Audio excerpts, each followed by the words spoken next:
Amén. Gloria a Dios, gloria a Dios. Buenas tardes a todas. ¿Cómo están ustedes? Bendecidas. Gloria al Señor, gloria al Señor. Nos da mucho gusto estar nuevamente una semanita más en esta casa, en este hogar, para compartir el Evangelio de nuestro Señor y Salvador Jesucristo. Es para eso que nos reunimos, es para eso que tomamos el tiempo, el esfuerzo para llegar acá y para crecer, ¿no? Todas las semanitas en el conocimiento maravilloso de nuestro Señor y Salvador Jesucristo y su Evangelio, que es el Evangelio de salvación, ¿verdad? Es el poder de Dios para salvación a todo aquel que cree. Gloria al Señor. Bueno, le damos gracias a Dios, le damos la bienvenida a aquellas personas que eventualmente nos van a escuchar, a sintonizar en nuestro canal de YouTube. Les invitamos que por favor se suscriban a nuestro canal, que toquen la campanita y que le den un like con el dedito para arriba, no para abajo, para arriba. Antes de poner el dedito para abajo me tienen que escribir para ver por qué lo van a hacer. De lo contrario no tienen permiso. ¿Ah? Bueno, gloria al Señor, gloria al Señor. Bendecidos, vamos a continuar en esta tarde con la séptima parte del estudio de la primera epístola del apóstol Pablo a Timoteo. Hemos estado estudiando esta epístola, bendecidos, y creo que la próxima semana vamos a hacer un resumen de lo que hemos aprendido hasta ahora. No lo vamos a hacer hoy, pero como siempre vamos a acentuar los puntos importantes que hablamos la semana pasada. Creo que es importante hacerlo. Les recuerdo, por favor, que si pueden visitar la página, el canal de YouTube, que lo hagan. Siempre estoy poniendo estudios todas las semanas. No todas las semanas, todos los días pongo un estudio nuevo. Así que ustedes pueden estar limpiando la casa, trabajando, haciendo sus cosas, en la oficina, donde sea, y pueden estar escuchando el Evangelio. En vez de leerlo, sencillamente lo escuchan. Y ahí está todo lo que necesitan para el maná del día, ¿correcto? El maná del cielo. Bendecidos, puntos importantes que hemos hablado y que hablamos la semana pasada. Número 1, hay un solo Dios, ¿correcto? Dijimos un mediador entre Dios y los hombres. ¿Quién es ese mediador? Dijimos, 2 puntos. Ahí dice el hombre, Cristo Jesús. Ahí dice el hombre, Cristo Jesús. Tiene que ser el hombre, bendecidos, porque Él es la imagen del Dios invisible. ¿Correcto? Eso lo vemos en Colosenses 1:15. Vamos a ir a Colosenses 1:15, por favor. ¿Sabes qué? Primero vamos a ir a Primera de Timoteo 2:5. Primera de Timoteo 2:5, y vamos a arrancar y entonces vamos a ir descifrando esta verdad maravillosa donde hemos estado estudiando. ¿Estamos ahí, bendecidas? Amén. Dice el apóstol Pablo, porque hay un Dios y un mediador entre Dios y los hombres. Y él especifica, bendecidos, él dice, el hombre, Cristo Jesús. Claro, ¿por qué el hombre? Porque él es la imagen del Dios invisible. ¿Por qué el hombre? Porque ese hombre significa una carne, ¿correcto? Correcto. Y entonces en el verso siguiente nos da a entender o nos dice o nos explica por qué él necesita tener carne, el cual se dio a sí mismo en precio del rescate por todos. Ahora sí vea Colosenses 1:15, por favor. Colosenses 1:15, y de antemano te pongo aquí que también vamos a ir a Juan 1:14. Juan 1:14 también, por favor, después de Colosenses.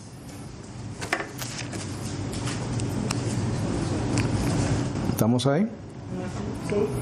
Dice Colosenses 1:15, el cual es la imagen del Dios invisible. Si tiene imagen es porque tiene un cuerpo, ¿correcto?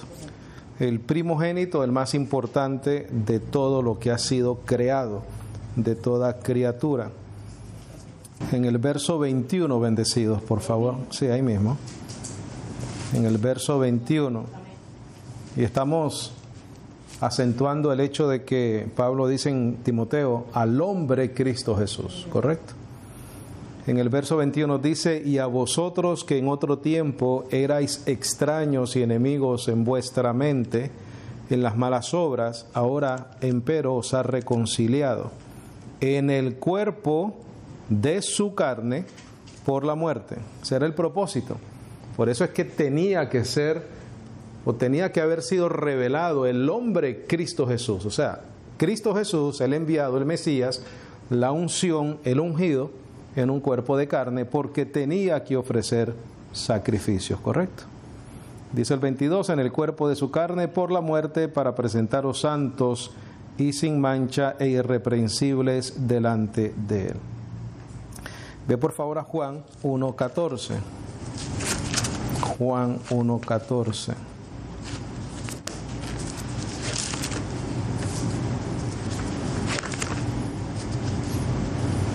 Bueno, realmente es los escritos del discípulo amado, ¿te acuerdas de eso? Sí. Juan 1:14. Dice, bendecidos, y la palabra fue hecha carne. Esa palabra en el verso 1 dice, en el principio era la palabra, y la palabra era con Dios, y la palabra era Dios. Por eso es que en Colosenses 1:15 dice, Él es la imagen del Dios invisible. Él es la imagen de la palabra, lo que está diciendo. El otro punto, bendecido, importante, el otro punto importante que quiero sobresaltar, se convirtió en mediador. Se convirtió en mediador, dijimos que también entonces sumo sacerdote, correcto. Y eso fue por medio de ofrecer su propio cuerpo, ¿correcto? Obviamente como sacrificio. ¿Por qué tenía que ofrecer un cuerpo? Porque todo sumo sacerdote tiene algo que ofrecer. Correcto.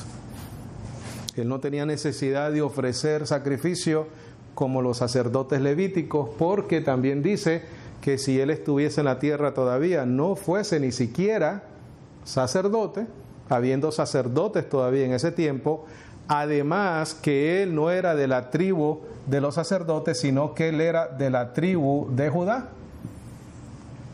Y el escritor de Hebreos dice, y nada, no hay ninguna referencia a un sacerdote de Judá. O sea, que él no tenía necesidad y tampoco podía ser sacerdote levítico.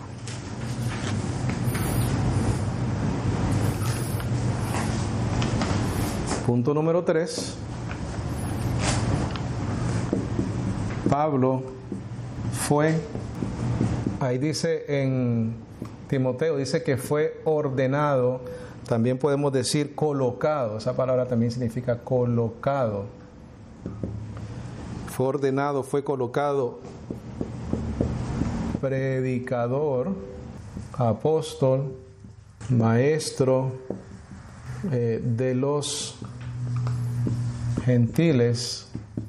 Y hay una frase muy importante que el apóstol Pablo dice, en fe, quiere decir que él tenía la palabra de fe, para creer, esto lo estoy añadiendo yo, para creer, y dice, y verdad, quiere decir para creer en qué, en la verdad, ¿correcto? En la verdad.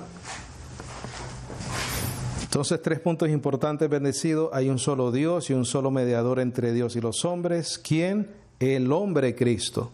¿Por qué el hombre? Porque Él es la imagen del Dios invisible, según Colosenses 1:15. También en Juan 1:14 dice que la palabra fue hecha carne. Necesitaba esa carne porque necesitaba ofrecer sacrificio, porque el segundo punto importante es que se convirtió en mediador, en el sumo sacerdote, por medio de ofrecer su propio cuerpo como un sacrificio perfecto por nosotros. Y punto 3, Pablo fue ordenado, colocado como predicador, apóstol y maestro de estas verdades. De estas verdades, bendecido. Es lo que Pablo fue colocado y ordenado como predicador, como apóstol y como maestro de los gentiles en fe, quiere decir para creer. ¿Creer qué? Estas verdades. Que hay un solo Dios, que hay un solo mediador entre Dios y los hombres. En fe y verdad. En fe y verdad. Regresemos a Timoteo, por favor. Dice, porque hay un Dios y un solo mediador entre Dios y los hombres, el hombre Cristo Jesús, el cual se dio a sí mismo en precio del rescate por todos, para testimonio en su propio tiempo. Para lo que yo soy ordenado o colocado por predicador y apóstol, digo verdad en Cristo, no miento, maestro de los gentiles en fe y verdad. Quiero pues que los varones oren en todo lugar, levantando manos santas, sin ira y disensión. Asimismo también las mujeres ataviándose en vestido honesto. Recuerda que dijimos al principio del estudio de esta epístola que era una epístola pastoral, ¿correcto? Sí, señor. Y era una epístola donde no había mucha doctrina, pero sí había mucha exhortación de las cosas que necesitamos hacer como hijos de Dios, ¿correcto? Acuérdate que Timoteo era el pastor de la iglesia en Éfeso y Pablo ponía una estructura, ¿no?, dentro de la iglesia en cuanto a proceder de las personas, de los obispos, del pastor, etcétera. Y de las mujeres también y de los hombres, porque al principio dice exhortó, el 8 dice que los varones oren en todo lugar. Entonces el 9 dice, asimismo también las mujeres ataviándose en vestido honesto, con vergüenza y modestia, no con cabellos encrespados, oro, perlas o vestidos costosos, sino de buenas obras. Te está diciendo lo que es importante. Como conviene a mujeres que profesan el temor de Dios. La mujer aprenda en silencio en toda sujeción. Circula esa palabra sujeción y pon obediencia. ¿Obediencia a qué? Al Evangelio. Y vas a obedecer si se te predica el Evangelio. Si no se te predica el Evangelio, no tienes que obedecer. Y está hablando en la congregación, ¿correcto? Eso es porque culturalmente en ese entonces las personas, las mujeres, se vestían muy exageradamente escandalosas, correcto, y interrumpían mucho. Esa es la razón culturalmente hablando. Pero el problema es que Pablo te da la razón aquí, y no es por eso. Mira, el verso 12, porque no permito a la mujer enseñar ni usurpar autoridad sobre el varón, sino estar en silencio. Circula silencio y pon reposo y quietud, eso es lo que significa. Te está mandando a reposar y a estar en quietud. Cosa que todos tenemos que estar también ahí, ¿no? Porque en el verso 2 dice, para que vivamos quieta y reposadamente en toda piedad y honestidad. Eso aplica no solamente a la mujer, aplica a todo el mundo bendecido. Ahora, obviamente tenemos que aclarar una cosa. El orden de Dios es Dios, Cristo, el hombre, la mujer, los hijos. ¿Correcto? Sí. Dios es sabio, Cristo es sabio, el hombre tiene que ser sabio. Porque si el hombre es la cabeza de la mujer y Cristo es la cabeza del hombre, el hombre debe de pensar como Cristo piensa. Entonces, no es un asunto de que la mujer solamente es la única que tiene que estar sujeta. No, el hombre tiene probablemente una responsabilidad mayor en el hogar. Porque la cabeza que hace, la cabeza piensa, la cabeza decide, la cabeza debe de tener conocimiento. Tienes que hacerlo en conocimiento. Porque no es un asunto de autoridad dictatorial, los carnales. Correcto. Por esos versículos se abusa mucho de la mujer. Muchísimo. Y en las iglesias pentecostales legalistas, la mujer está sometida por temor, no por amor, correcto. Porque nosotros estamos sometidos a Cristo, ¿no? Pero lo debemos de hacer por amor, porque entendemos, claro, por gracia, por humildad, por agradecimiento. Dice el 12, porque no permito a la mujer enseñar ni usurpar autoridad sobre el varón, sino estar en silencio o en reposo o en quietud. Y aquí te da la razón, porque Adán fue formado él primero. Esa es la razón. Dios formó al hombre primero. Después Eva. Y Adán no fue engañado. mas la mujer, siendo engañada, fue en la transgresión. Empero será salva engendrando hijos, si ellos permanecieren en fe y caridad y santidad con modestia. Eso lo voy a explicar porque creo que es necesario. Para explicarlo, bendecidos, tuve que ir a una fuente de información teológica, y es la que yo más uso, que es la Biblia del teólogo John MacArthur. Entonces voy a leer la explicación que él da, ¿no?, de lo que estamos leyendo, porque pareciera que está diciendo que la mujer va a ser salva teniendo hijos. Y la salvación obviamente no es a través de tener hijos, sino que es a través de la fe por gracia en Cristo Jesús. Dice, el papel subordinado de la mujer no fue resultado de la caída ni una corrupción cultural y del diseño perfecto de Dios. El hecho es que Dios estableció las funciones de la mujer como parte de su creación original. Dios hizo a la mujer de conformidad con el hombre para que fuese su ayuda idónea. La caída incluso corrobora el plan divino de creación. Por naturaleza, Eva no fue diseñada para asumir la postura de responsabilidad máxima. Al abandonar la protección de Adán y usurpar su liderazgo, al desobedecer, como cabeza designada por Dios, ella quedó vulnerable y cayó. Lo cual confirma cuán importante era que permaneciera bajo la protección y el liderazgo de su esposo. Después, Adán transgredió su función de liderazgo al seguir a Eva en su pecado, y así hundió a la raza humana en la pecaminosidad. En este sentido, la caída puede definirse como la violación deliberada de las funciones planificadas y asignadas por Dios a cada uno de los géneros. En últimas, la responsabilidad por la caída recae en Adán, porque él tomó la decisión de desobedecer a Dios, sin embargo, sin haber sido engañado. O sea que al final del día, aunque él no fue engañado por la serpiente, él también comió del fruto, ¿correcto? Explicando el verso 15, dice, en este versículo, Pablo no tiene a Eva en mente porque el verbo se traduce se salvará, es futuro, y además el apóstol utiliza aquí el pronombre plural. Por ende, se refiere a las mujeres después de Eva, se salvará. En este contexto se prefiere la traducción será preservada. La palabra griega también puede significar rescatar, mantener seguro y a salvo, sanar o librar de. Aparece varias veces en el Nuevo Testamento sin referencia a la salvación espiritual. Está en Mateo 8:25, 9:21, Mateo 24:22, Mateo 27:40.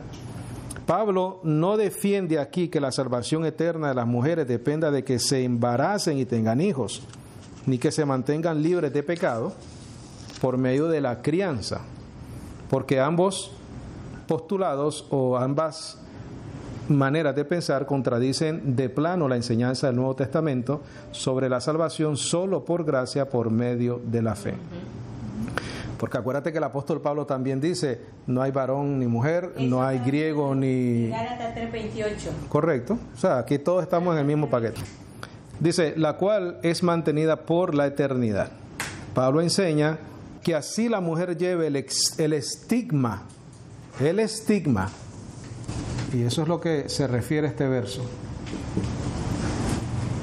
¿Qué es un estigma? Una fama de algo. Pablo enseña que así la mujer lleve el estigma o la fama de haber sido el instrumento inicial que condujo a la raza entera al pecado. Las mujeres que levanten una generación de hijos piadosos serán preservadas o libradas de este estigma. Esa es la salvación que él está hablando. Dice, engendrando hijos. Debido a que las madres tienen un vínculo especial e íntimo con sus hijos, además de que casi todas ellas pasan mucho más tiempo con ellos que los padres, tienen mayor influencia en la vida de cada uno de ellos, así como la responsabilidad y la oportunidad única de criar hijos piadosos. Aunque una mujer introdujo a toda la raza humana en el pecado, las mujeres tienen el privilegio de sacar a muchos del pecado para vivir en piedad y justicia. Pablo habla en términos generales porque Dios no quiere que todas las mujeres se casen. ni que todas tengan hijos. Dice, si permaneciera en fe, amor y santificación con modestia. Bueno, esta es otra explicación. La apariencia, los ademanes y la conducta de una mujer piadosa que se ordena a las mujeres creyentes en la iglesia está motivada por la promesa de liberación de cualquier posición de inferioridad y el gozo de criar hijos piadosos. Esa es la explicación que da John MacArthur. Entonces, obviamente, por todo el contexto que conocemos del Evangelio, no se está refiriendo a una salvación espiritual, sino que a la salvación del estigma o de la fama que se le dio a la mujer de que por culpa de ella entró la caída, el pecado y todo, ¿no?, a la raza humana. Entonces él dice, bueno, lo menos que pueden hacer o lo que pueden hacer es criar hijos, criar generaciones de personas piadosos, hijos piadosos que permanezcan en la fe, en la caridad y en la santidad y en la obediencia con modestia. Realmente ese es el modelo de Dios para la familia y ese es el que debe funcionar. Lo que pasa es que obviamente vivimos en unas generaciones que eso se ha dañado totalmente, bendecidos, y son pocas las familias que se someten a este modelo de Dios. Capítulo 3, bendecido, vamos a leer solamente. Dice, fiel es la palabra, si alguno apetece o desea obispado, obra buena desea. Esa palabra obispado, bendecido, es la misma que se usa para pastor, es lo mismo. Es menester o es necesario pues que el obispo sea irreprensible. Bendecido, aquí nosotros podemos ver el corazón del apóstol Pablo, por ende el corazón de nuestro Señor Jesucristo hacia su iglesia. Todo esto que está diciendo aquí, al final del día, el que recibe el beneficio de esto es la iglesia del Señor, la congregación. El cuerpo de Cristo. Dice, marido de una sola esposa, vigilante, templado, de buenas costumbres, hospedador, apto para enseñar, no dado al vino, no heridor, no codicioso de ganancias torpes o deshonestas, sino moderado, no litigioso, ajeno de avaricia, que gobierne bien su propia casa, que tenga a sus hijos en sujeción con toda honestidad. Porque el que no sabe gobernar su propia casa, ¿cómo cuidará de la iglesia de Dios? Ahí está lo que te acabo de decir. ¿Cuál es la intención del apóstol Pablo ahí? La iglesia de Dios. El cuidado de la iglesia de Dios. Circula eso, por favor. ¿Cómo cuidará la iglesia de Dios? Todo el verso 5, por favor, quiero que lo acentúes ahí, el 5. Porque el que no sabe gobernar su propia casa, ¿cómo cuidará de la iglesia de Dios? Es una responsabilidad, bendecido, enseñarle a la iglesia, es una responsabilidad muy grande. Verso 6, bendecido. No neófito, no sea que hinchado de orgullo caiga en condenación del diablo. Y es menester que tenga también buen testimonio de los de afuera, para que no caiga en vituperio y en lazo del diablo. Los diáconos asimismo sean honestos, no de dos lenguas, no dados a mucho vino, no amadores de ganancias deshonestas, que tengan el misterio de la fe en conciencia pura. Eso es lo más importante, bendecido. Y estos también sean antes probados y así ministres y fueren hallados irreprensibles. No es cuestión de poner a cualquier persona, bendecido, delante de la iglesia. Tiene que ser probado ¿en qué? En la doctrina. Eso es lo primerito que tiene que ser probado. Todo esto para la iglesia. Claro, para los líderes de la iglesia o los siervos de la iglesia. Y estos también sean antes probados y así ministren si fueren hallados irreprensibles. De lo contrario, ¿qué? Que no ministren. Asimismo, sus esposas sean honestas, no calumniadoras, templadas, fieles en todo. Los diáconos sean maridos de una esposa que gobiernen bien sus hijos y sus propias casas. Porque los que ejercieren bien el oficio de diácono ganan para sí un buen grado y mucho denuedo en la fe que es en Cristo Jesús. Estas cosas te escribo con esperanza de que vendré presto a ti, pero si me tardare, para que sepas cómo tú debes comportarte en la casa de Dios, que es la iglesia del Dios vivo, columna y apoyo de la verdad. Le acaba de decir cómo comportarse con la iglesia. Sí, Señor. Le acaba de decir, bendecido. 16. Y sin controversia, grande es el misterio de la piedad. Dios fue manifestado en carne, fue justificado en el Espíritu, fue visto de los ángeles, fue predicado entre los gentiles, fue creído en el mundo, fue recibido arriba en gloria. Todo lo que acabamos de hablar. Correcto. Y eso está confirmando el capítulo 2, verso 5. Un solo Dios y un solo mediador entre Dios y los hombres. Eso es lo que está diciendo el apóstol Pablo. Columna y baluarte de la verdad. ¿Cuál verdad? Dios fue manifestado en carne. Un solo mediador entre Dios y los hombres, porque hay un solo Dios verdadero. Amén. Amén. Preguntas, comentarios, algo que necesite aclarar, con mucho gusto.